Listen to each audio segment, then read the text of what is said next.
ভারতবর্ষের বীর সৈনিকদের শ্রদ্ধা জানাতে এবং দেশের সার্বভৌম গণতান্ত্রিক জাতীয় ভাবধারাকে সম্মান জানাতে কাটোয়া ২ নম্বর ব্লকে দলীয়ভাবে কর্মসূচি পালন করা হলো। এই উপলক্ষে সিঙ্গি মোড় থেকে মজিয়ারি হাটতলা পর্যন্ত একটি মিছিল করা হয়। মিছিলের শেষে মজিয়ারি হাটতলায় পথসভা করা হয়। উপস্থিত ছিলেন কাটোয়া বিধানসভার বিধায়ক রবীন্দ্রনাথ চ্যাটার্জি, কাটোয়া ২ নম্বর পঞ্চায়েত সমিতির সভানেত্রী শুভ্রা বর্মন, কাটোয়া ২ নম্বর ব্লকের সভাপতি পিন্টু মণ্ডল, কাটোয়া ২ নম্বর পঞ্চায়েত সমিতির সভাপতি রাজীব চ্যাটার্জি, জেলা পরিষদের সদস্য নিতাই সুন্দর মুখার্জি, সাগর প্রধান, পঞ্চায়েত সমিতির পূর্ত কর্মাধ্যক্ষ গৌতম ঘোষাল, প্রধান শিক্ষক বীরবল মণ্ডল সহ আরও অন্যান্যরা। এই অনুষ্ঠানে হাজির হয়েছিল দলীয় কর্মী ছাড়াও অনেক সাধারণ মানুষজন। আজকে কি অরাজনৈতিকভাবে প্রোগ্রামটা করলেন, কি উদ্দেশ্যে, কি বার্তা দিলেন? আজকে আমাদের এই প্রোগ্রাম সেনাবাহিনী, ভারতবর্ষের সেনাবাহিনী যারা বুক চিতিয়ে লড়াই করে তাদেরকে সম্মান এবং শ্রদ্ধা জানানোর জন্য কাটোয়া ২ নম্বর ব্লক তৃণমূল কংগ্রেসের পক্ষ থেকে একটি অরাজনৈতিক মিছিল এবং সমাবেশ আমরা করলাম। কি বার্তা দেবেন এর মধ্যে?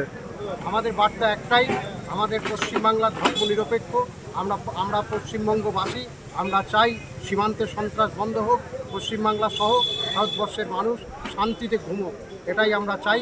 মমতা বন্দ্যোপাধ্যায় বারবার ঘোষণা করেছেন যে ভারতবর্ষ শান্তিতে বসবাস করবে, ভারতবর্ষের অখণ্ডতা নিশ্চিত থাকবে এবং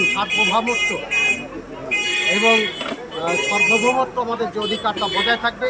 পরিশেষে আমরা সৈনিকদের কুর্নিশ জানিয়ে আজকের এই সভা শেষ করি। এই যে ইন্ডিয়ান আর্মিরা, সৈনিকরা যা ভালো কাজ করছে, এতে এই জন্য কী বলবেন?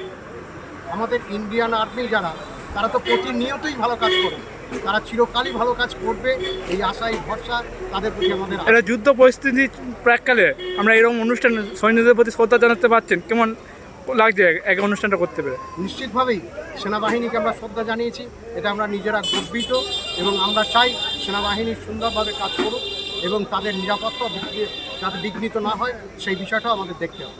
আপনার নাম পরিচয়? পিন্টু মণ্ডল, ব্লক সভাপতি, কাটোয়া। কাটোয়া থেকে রাহুল রায়ের রিপোর্ট, সোজা কথা নিউজ, পূর্ব বর্ধমান।